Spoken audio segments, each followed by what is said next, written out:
Assalamualaikum warahmatullahi wabarakatuh. Selamat siang teman-teman semuanya. Kami dari kelompok 4. Di sini kami akan menjelaskan terkait continuous improvement pada ISO 9001 tahun 2015. Dengan saya sendiri, Cindy Sylvia, beserta teman saya Ilham Magfiratul Fahira dan Yohanes Ardi Hendra Kusuma.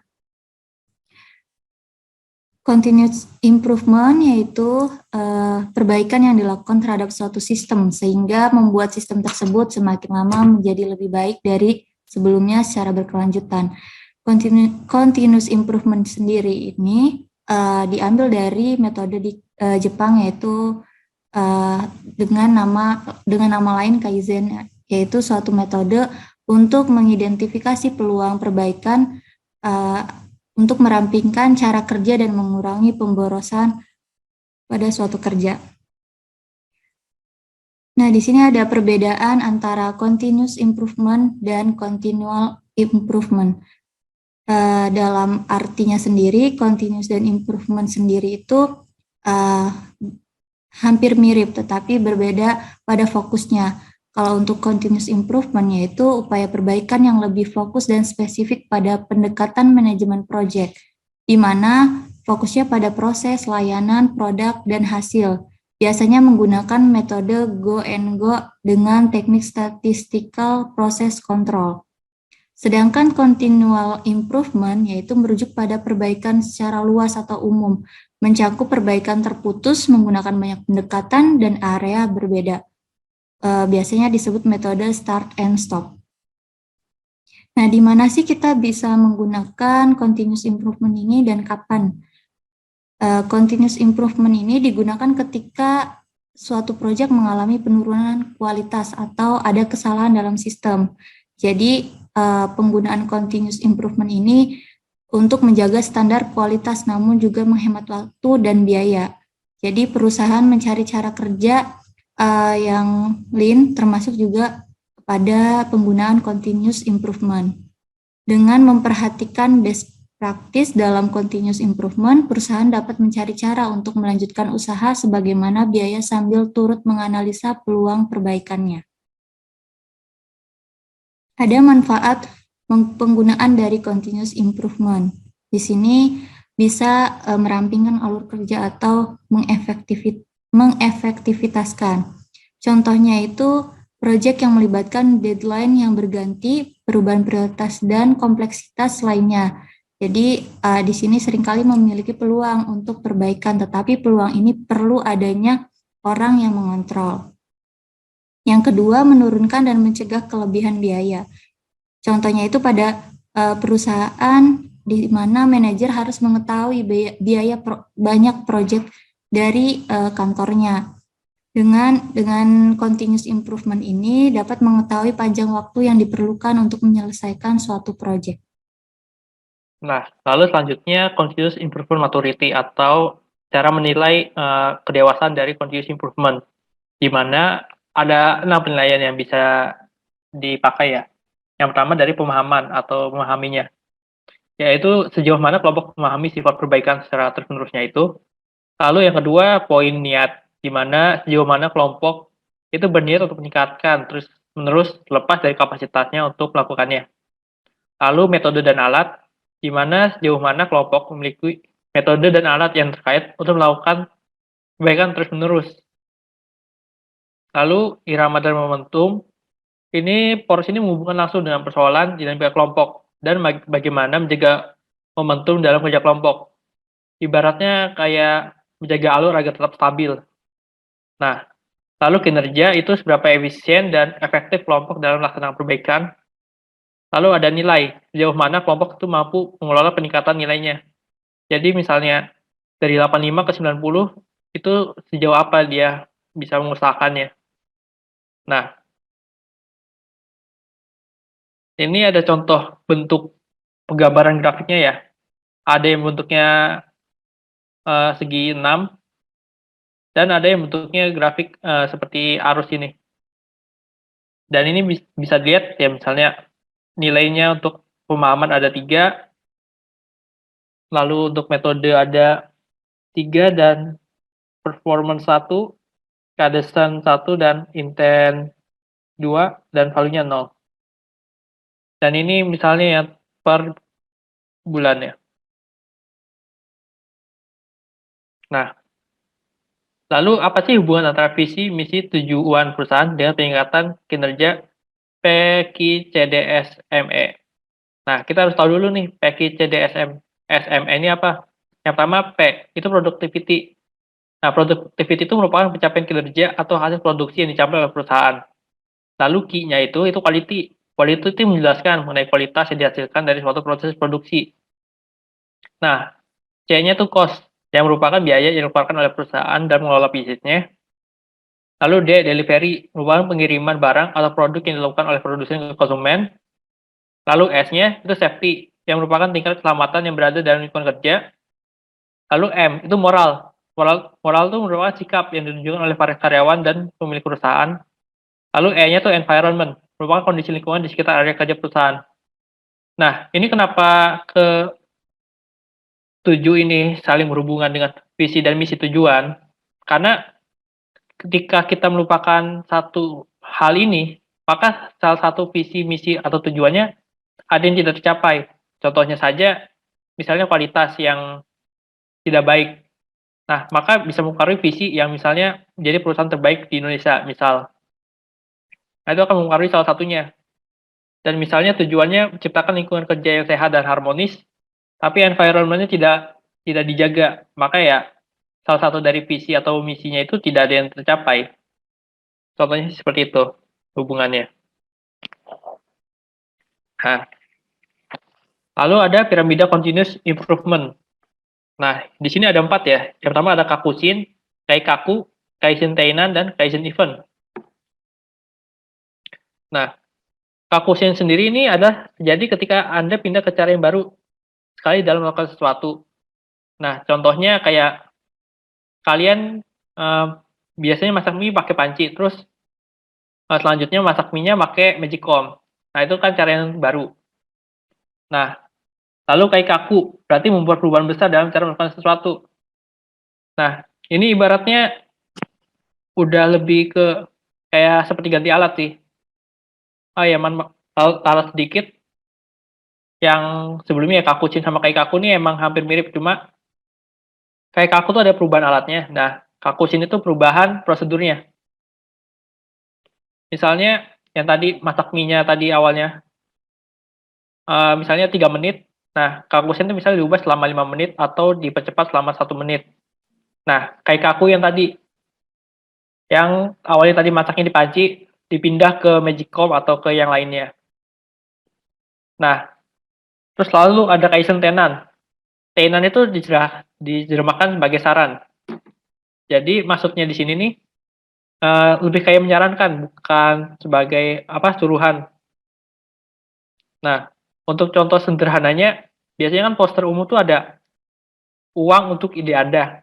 Nah, untuk Kaizen Tenan itu diubah bahasanya jadi kayak mari kita tingkatkan cara kita bekerja.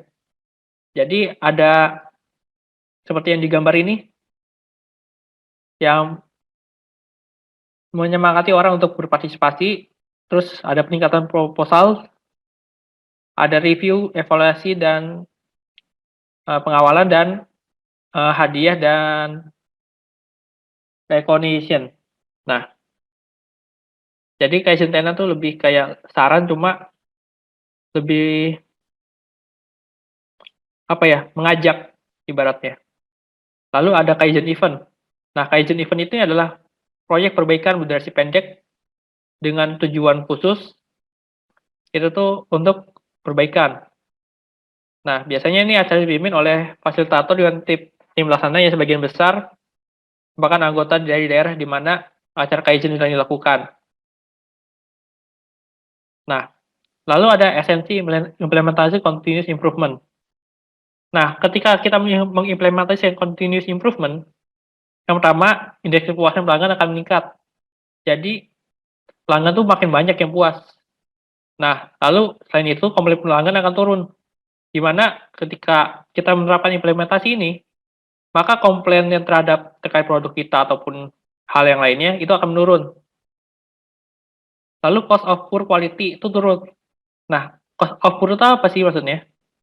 Jadi cost of poor quality itu biaya yang digunakan untuk menanggung dari produk-produk yang gagal atau yang rusak. Ibaratnya produk yang jelek lah ibaratnya. Nah, itu bakal turun kalau kita selalu mengimplementasikan continuous improvement.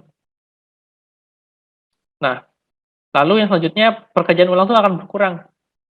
Karena ketika ada barang yang rusak, kan pasti kita akan membuat yang baru lagi. Dan barang yang dikembalikan ke kita pasti akan didaur ulang lagi kan. Nah, maka itu pekerjaan ulangnya pasti akan berkurang.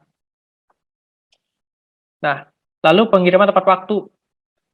Di mana semakin apa ya, improvement kita diimplementasikan, maka kita semakin disiplin budaya di kantornya.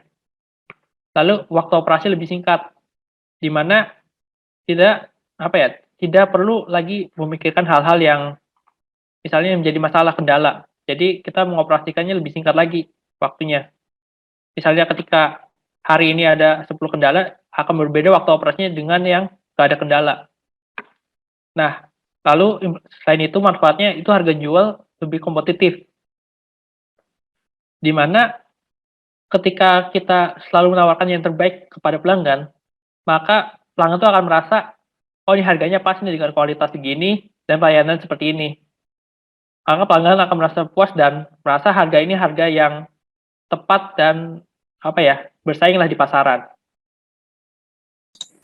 Selanjutnya kita terdapat feedback dan juga feed forward dalam continuous improvement. Jadi terkait feedback itu sudah digunakan untuk meningkatkan kinerja atau sikap dalam 20 terakhir atau lebih. Menurut beberapa penelitian, feedback itu memiliki hasil negatif karena orang tidak dapat mengontrol apa yang tidak dapat mereka ubah, dan seperti yang kita ketahui, kita tidak bisa mengubah masa lalu, yang berarti feedback beberapa waktu dapat menimbulkan stres yang diakhiri dengan kinerja yang buruk. Nah, lebih jauh lagi itu sains itu telah mendeteksi gitu bahwa ketika mendapatkan feedback yang negatif, maka otak kita menghasilkan kortisol yang memicu kesadaran akan ancaman kita dan menempatkan kita pada posisi bertahan. Nah, untuk feedback dan feed forward itu sebenarnya apa sih?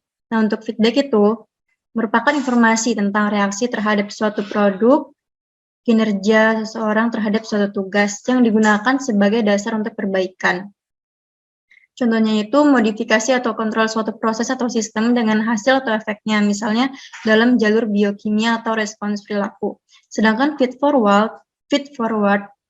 yaitu mudah untuk melihat bahwa yang satu tuh melekat pada masa lalu yaitu feedback-nya, dan yang lainnya terfokus pada masa depan yaitu feed forward-nya. Nah, untuk feedback dan feed forward di sini terdapat perbandingannya ya.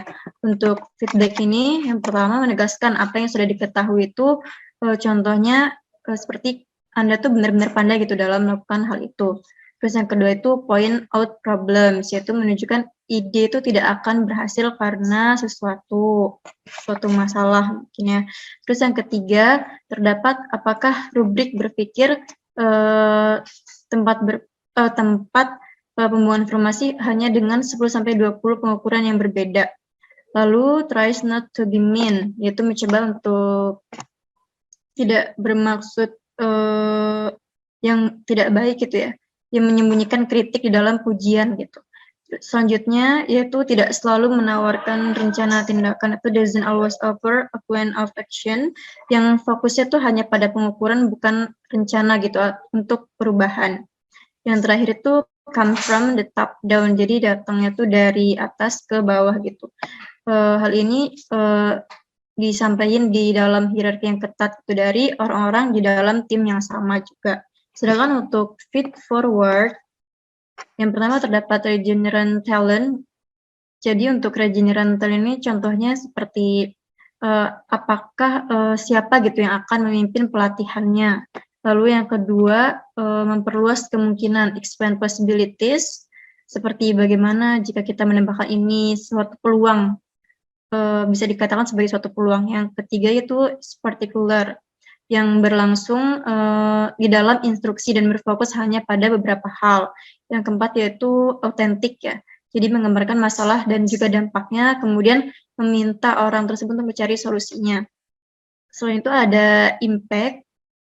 Jadi untuk impact ini kita bisa meminta orang lain untuk membuat rencana step by step-nya untuk perbaikannya atau improvement-nya. Yang terakhir dari Fine Script Dynamic, yaitu memperbaiki dinamika kelompok dengan berbagai masukan yang datang dari beberapa orang dari sudut dan juga keahlian yang berbeda. Next. Selanjutnya terdapat Lean dan Agile. Jadi untuk Lean ini merupakan menghilangkan cara kerja yang tidak efisien sehingga bisa dapat bekerja lebih cepat, sedangkan Agile merupakan metode yang digunakan dalam pengembangan software, memerlukan proses adaptasi yang cepat untuk menghadapi segala bentuk perubahan. Di sini terdapat perbedaan Lean dan juga Agile ditinjau dari tujuannya. Untuk Agile ini tujuannya untuk mempercepat pekerjaan, mempermudah proses adaptasi terhadap perubahan, sedangkan Lean memperbaiki hampir semua hal yang dilakukan dengan menghilangkan apapun yang tidak merugikan pelanggan. Selanjutnya terdapat proses. Untuk Agile ini prosesnya fleksibel ya, sedangkan untuk Lean ini prosesnya tuh yang berkelanjutan. Selanjutnya untuk perancangannya, Agile ini dirancang untuk mengembangkan perangkat lunak yang diperluas ke pemasaran. Sedangkan untuk Lean itu perancangannya dimulai dari manufaktur tradisional lalu berekspansi ke industri. Untuk action dari Agile, contohnya itu product backlog, sprint backlog, iteration sprint, potentially shippable result. Terus untuk Lean itu actionnya contohnya build, measure, lean. Untuk metode Agile ini terbagi menjadi namanya ada Scrum, XP, FDD, DSDM, Crystal Method.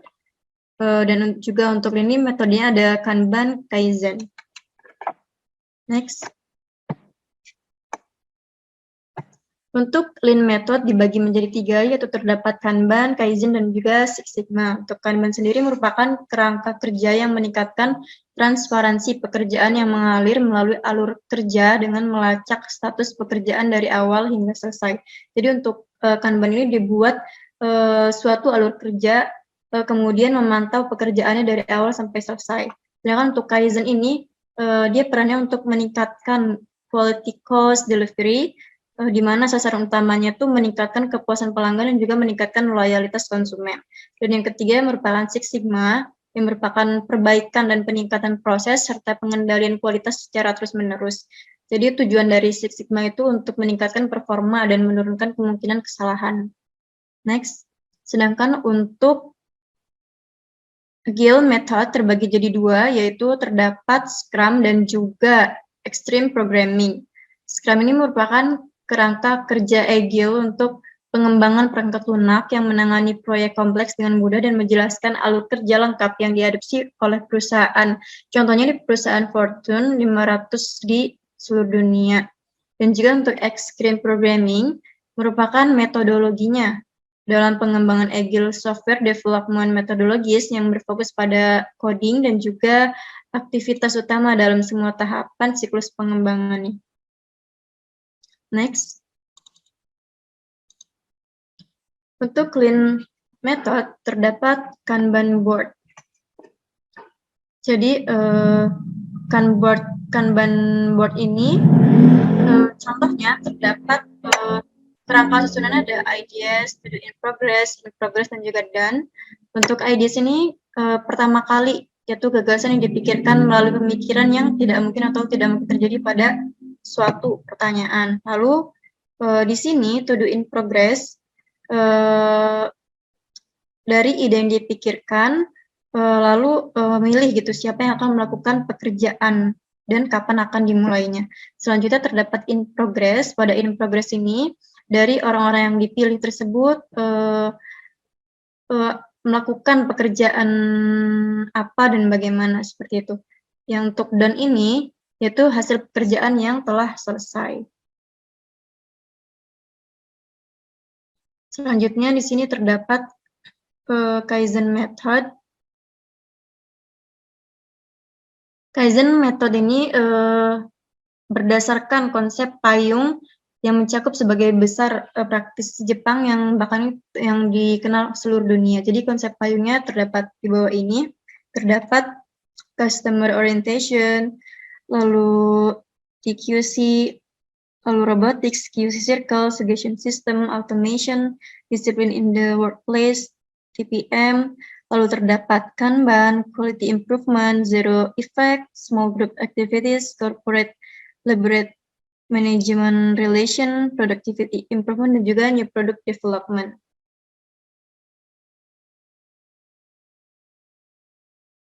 Untuk membuat Kaizen tersendiri, terdapat 6 langkah atau 6 step. Yang pertama terdapat menemukan potensi perbaikan, yang kedua menganalisis metode yang digunakan, yang ketiga mencetuskan ide orisinal, yang keempat menyusun rencana penerapan, yang kelima menerapkan rencana, dan yang keenam mengevaluasi metode baru. Next. Pada Kaizen terdapat konsep 3M, yaitu mudah, murah, dan muri. Untuk mudah yaitu pemborosan yang tidak menambahkan nilai pada produk atau jasa. Untuk murah yaitu proses yang tidak merata atau tidak teratur dalam kegiatan produksi, dan untuk muri sendiri yaitu pembebanan yang berlebihan atau melampaui batas kemampuan para pekerja dalam melakukan pekerjaannya. Selain itu terdapat konsep 5S yang dari Kaizen. Yang pertama ada Seiri. Seiri ini memisahkan ya, jadi memisahkan ini bisa lingkupnya tuh contohnya berkas-berkas atau barang-barang dipisahkan dalam beberapa kategori atau jenisnya. Yang kedua ada Seiton. Seiton itu pengaturan, jadi mengatur secara baik untuk membuat pencariannya kembali jadi efisien dan efektif. Jadi setelah diatur, kita mencari dokumen atau berkas atau barang itu lebih efisien dan juga efektif. Selanjutnya terdapat Seiso. Seiso itu pembersihan. Jadi pembersihan ini pemeriksaan terhadap tempat kerja ya, yang tidak memiliki cacat atau celah. Selanjutnya ada Seiketsu, memelihara pemeliharaan, penataan, dan pembersihannya. Jadi dari Seiri, Seiton, Seiso itu dirangkum jadi Seiketsu. Yang terakhir ada Shitsuke. Shitsuke itu menciptakan tempat kerja dengan kebiasaan yang perilaku yang baik. Yang ini bisa dibilang yaitu disiplin. Selanjutnya,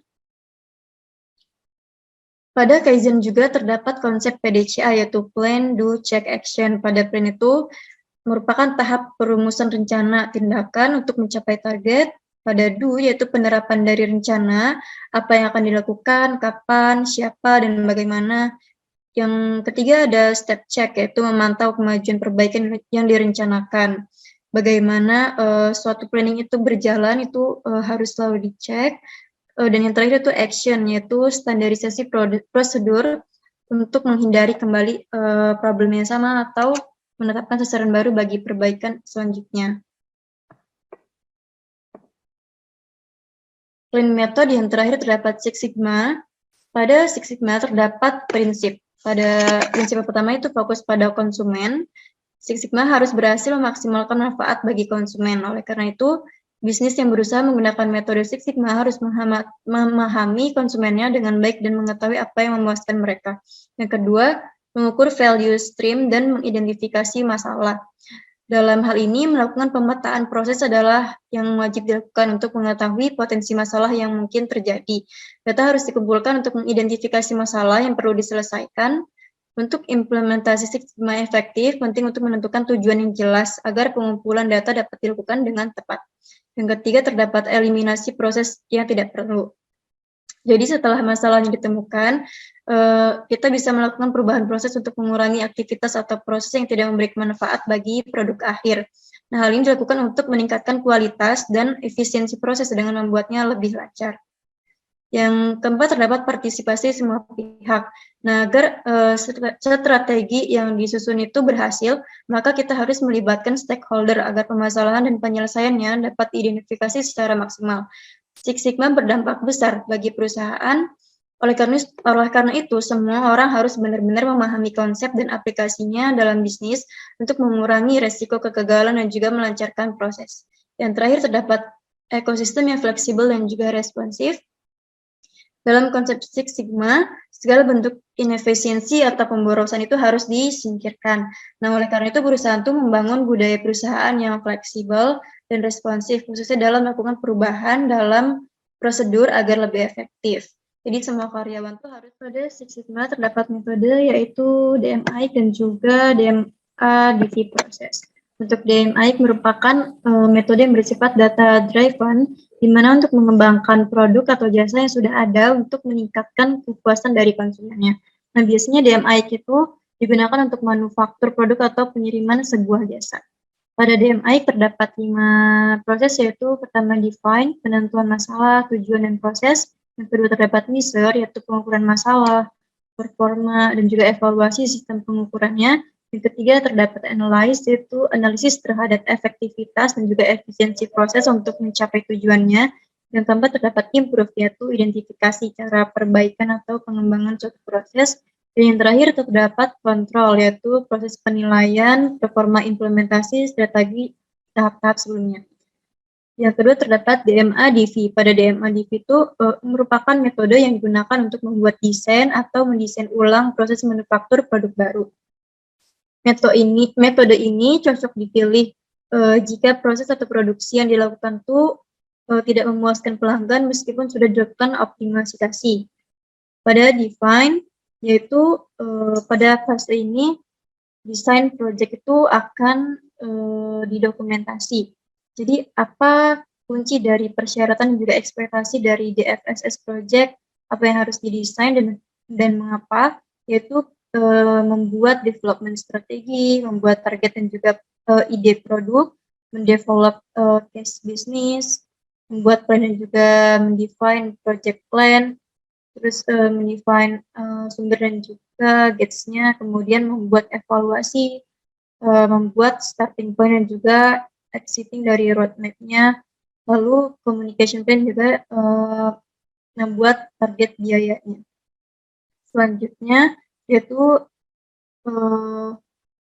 measure. Pada measure itu pada fase ini desain project itu akan didokumentasi juga. Pada analyze merupakan analisis dari efisiensi juga efektivitas dari prosesnya. Kemudian desain, yaitu mendesain projectnya. Dan yang terakhir terdapat memverifikasi dari desain tersebut. Kemudian untuk optimasi kunci Lean dan juga Six Sigma, jika Lean dan juga Six Sigma digabungkan, hal ini lebih terfokus pada cara-cara untuk mengeliminasi limbah ya dalam sebuah aliran proses pembentukan value. Sedangkan pada Six Sigma itu terfokus pada stabilitas dan juga akurasi produk yang menghasilkan waktu yang cepat ke pasar, kemudian reduction dari desain yang kurang, juga reduction pada desain yang berlebih, kemudian pengurangan dari biaya material dan juga pengurangan dari biaya produk development. Next. Pada Agile Method terdapat Scrum. Pada bagian-bagian Scrum-nya, yaitu terdapat Scrum Master, yang perannya itu untuk mengatur arus informasi yang dipertukarkan di antara anggota dan juga membuat segalanya itu lebih mudah bagi tim Scrum dan juga pemilik produk. Nah, Scrum Master ini membantu anggota tim untuk tetap fokus pada apa yang ditugaskan untuk mereka lakukan dengan menjaga anggotanya tetap terisolasi dari gangguan eksternal. Scrum Master juga bertanggung jawab untuk meninjau sprint dan semua pekerjaan yang ditugaskan selama sprint tertentu, meskipun anggota timnya dapat memberikan sudut pandang yang berbeda mengenai sprint dan yang lainnya. Yang kedua terdapat tim Scrum. Tim Scrum ini melingkupi individu-individu atau gabungan dari beberapa orang yang bekerja keras untuk mencapai tujuan bersama, seperti yang diminta oleh pelanggan. Pertama, dari pengembang yang mengerjakan proyek, jadi anggota Scrum ini harus menghormati, mengikuti aturan dan peraturan yang sama dan berusaha sebaik mungkin untuk mencapai tujuan bersama. Yang ketiga yaitu pemilik produk. Pemilik produk ini berperan untuk menyampaikan pendapatnya kepada anggota tim apa yang ingin dikembangkan dan juga bertanggung jawab untuk menyimpan catatan persyaratan pelanggan, perubahan pasar tentang pesaing, membantu membimbing anggota tim untuk bekerja yang sesuai. Pada Scrum ini terdapat alur. Yang pertama itu produk backlog, yaitu setelah pemilik produk membuat daftar persyaratan para pemangku kepentingan, jadi daftar itu diprioritaskan berdasarkan apa yang penting atau tidak, yang harus dikembangkan terlebih dahulu, dibagi gitu berdasarkan peringkat yang ditetapkan. Yang kedua, terdapat perencanaan sprint. Pada perencanaan sprint ini, setelah backlog produk dibuat, semua anggota tim berkumpul untuk merencanakan semua yang harus dilakukan dan juga bagaimana melakukannya. Mereka juga membagi tugas dalam sprint ini seperti aktivitas yang dibatasi dengan waktu dan juga periode yang bervariasi. Selanjutnya, yang ketiga, terdapat sprint backlog. Setelah perencanaan sprint, tugas-tugas slide sebelumnya lagi. Oke. Pada sprint backlog ini, setelah merencanakan sprint, tugas-tugas dari produk backlog itu dimasukkan ke dalam sprint backlog yang dilakukan oleh anggota tim karena mereka yang mengerjakan tugas yang akan dikirimkan. Yang keempat ada daily sprint. Daily sprint itu batas waktu dalam mengoptimalkan kinerja untuk peningkatan kinerja tim. Biasanya tuh dilakukan selama 15 menit menentukan pekerjaan dan tugas selama sehari untuk dilakukan. Jadi hal ini tuh untuk mengurangi kerumitan pekerjaannya dan juga mengevaluasi kemajuan tugas yang telah dilakukan sebelumnya. Yang kelima, terdapat sprint review meeting. Pada sprint review meeting ini kegiatan informal untuk mengevaluasi produk yang dihasilkan setelah sprint untuk mengetahui apakah produk yang dihasilkan itu teruji baik. Yang terakhir ada sprint retrospective meeting.